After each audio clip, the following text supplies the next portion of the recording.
You can love it or hate it, but it's major, it's major. What's up, Twin FL?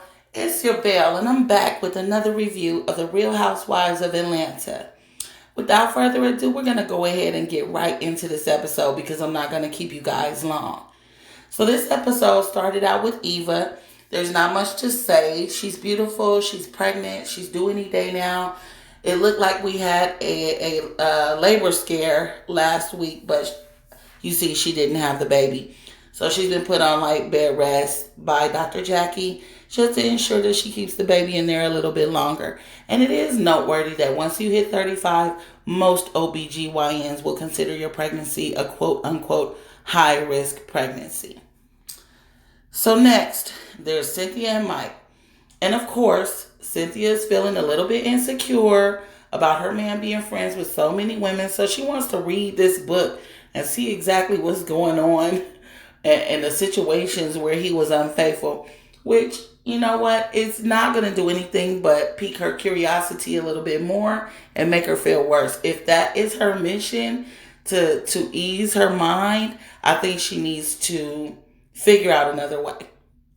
So Mike walks in and he's like, hey, I washed the car. I did everything you asked me to do. Is there anything else you need? And I guess there was nothing else because they started to talk and she said, hey, I'm about to read Open Mic. I'm actually beginning the reading right now. And it led to her asking the question, are you ready to start a faithful journey with me? Do you think that you can be faithful to me is basically what she's saying. And to me, this is a question that she should already have answered in her own mind before she accepts or doesn't accept a proposal from someone. I mean, I'm not going to accept your proposal if I feel in my heart that you may be unfaithful at one point. There's just some things that we might need to iron out or some things, we might need to get to know each other just a little bit more. So Mike is very evasive with his answer, and he actually never answered the question. What he said was, if he messes this one up, that it would totally be on him, which actually means I'm going to try, but I might fail. And this relationship could end up the same way some of the others in my past have. That's why I really wish that Cynthia was already secure about this issue before she actually accepted his proposal, because now it's kind of looking like she's a little desperate to get married, and she's just that one that wants, I just need a man. I just have to have a man. I want to be married. I have the ring now, even though the ring ain't shit. Especially if he's being or might be unfaithful. And the relationship is kind of making me uncomfortable to where I feel like they might not make it.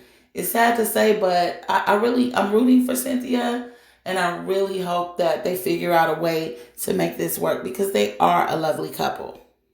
But that was it for that because Mike had a flight and I got the sense that they really didn't want to argue. I don't know how that conversation turned into an argument or how it went left like that, but it did. And they wanted it to end. And he had a flight. And so that was the end of that. So next up, Kandi and Marlo FaceTime and they talk about Kenya and Candy's kickball event. Marlo agrees to come and that was it for that conversation. After that, Kandi FaceTimes with Kenya to talk about the kickball event and how Nene didn't want to come because she found out that it was Kenya's event, even though Kenya and Kandi are putting on, it's a joint effort for the event. She didn't want to come because she found out it was Kenya's event and Kenya only stayed at her event for 7 minutes. So it's a really childish kind of back and forth that they're going through. And sadly to say, they're just alike. It's probably why they don't even get along. They're just alike.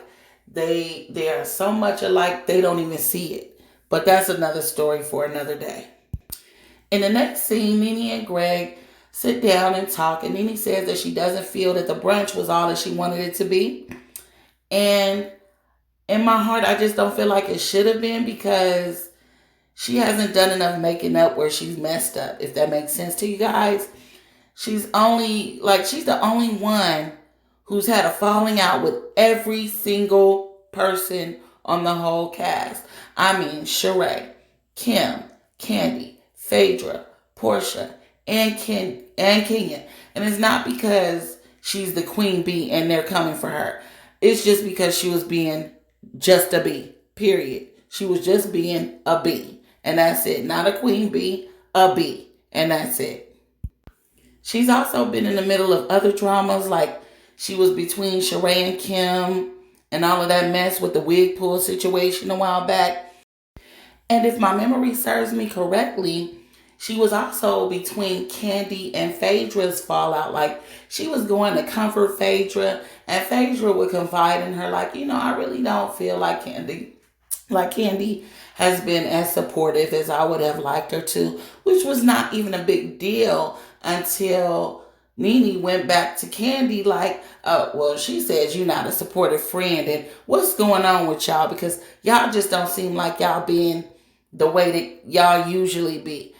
She was definitely between that, because it's no coincidence that she and Candy became friends after Candy and Phaedra fell out. You get my drift?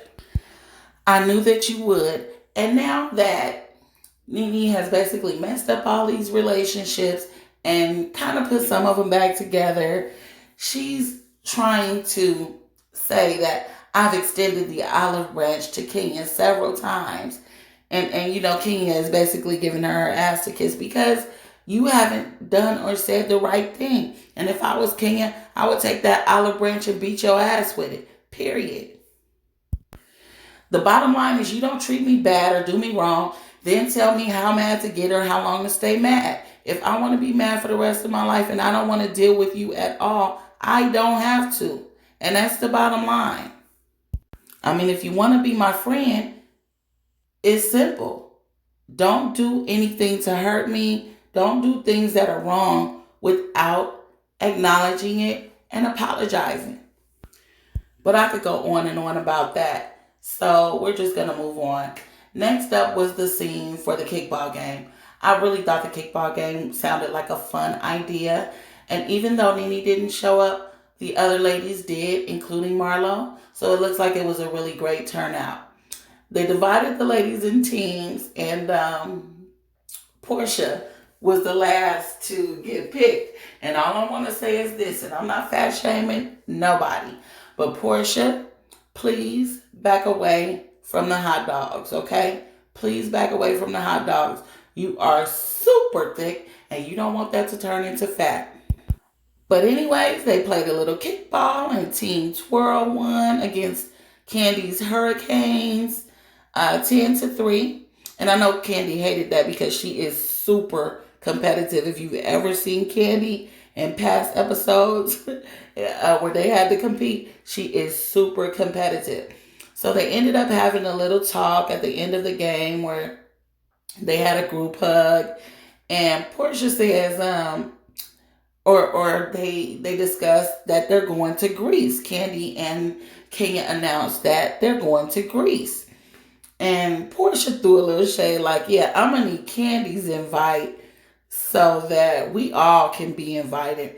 Because apparently Kenya invited everybody to Mark's event, including Greg, but she didn't invite Nene. Now, this is the thing. Don't communicate with my husband at all if we are not in a good space. Because I'm going to take it like shade. I'm going to take it badly, and we just don't want that. The only way you communicate with my husband is if we are in a good space. And that's the code. That's just the way it is, and it will never change for me. Because that's that same stunt that Kenya pulled when she was dealing with Apollo behind Phaedra's back. Just give it up. That's a bad characteristic, and it will get your ass beat. Now for the bowling event. Everyone arrives minus Nene and Greg and Tanya and Paul. It turns out that Kenya communicated that it was a couples event, and that was the reason for Tanya not being there, because she knew Paul would not be able to attend. Something about Tanya and Paul is making me real uneasy, the way he's just never being seen. Maybe he doesn't like the cameras at all, but you love somebody, you support them. That's just how I feel.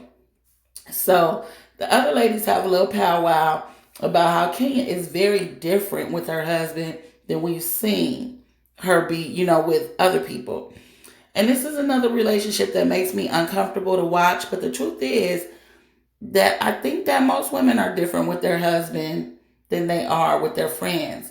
I mean, if you can be real heavenly, Dr. Heavenly-esque with it and, you know, turn this shit out while daddy is not around, and then when daddy comes around, act like a complete angel.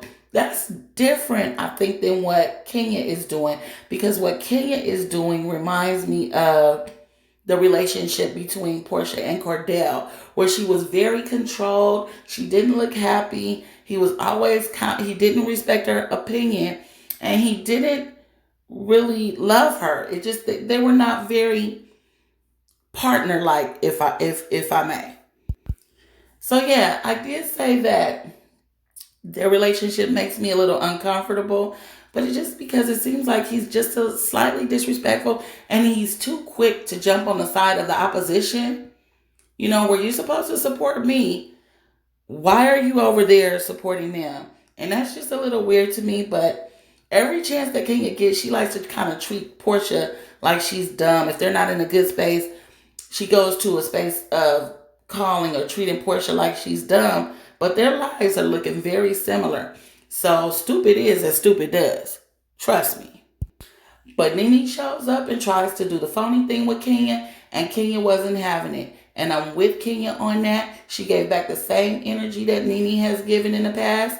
And that's it. I only have so much time to try to be your friend before I just stop trying. So they discussed Mark's event, and Mark shut down any childishness or any foolery that he thought was going to go on between Kenya and the ladies. And the other ladies watched it, and they got a little kick out of it. I did too, but it still makes me a little bit uncomfortable that she will be so submissive, because it just doesn't seem like she was that way. At least not according to her behavior in the past.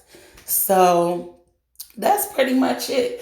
They ended up the episode with Kenya acting like the beard that she used to call Portia when she was with Cordell. And we saw the scenes for the next episode. So thank you so much for sticking with me through this review. And for more videos like this one, don't forget to like, comment, and subscribe. Hate it or love it, or you can love it or hate it, but it's major, it's major.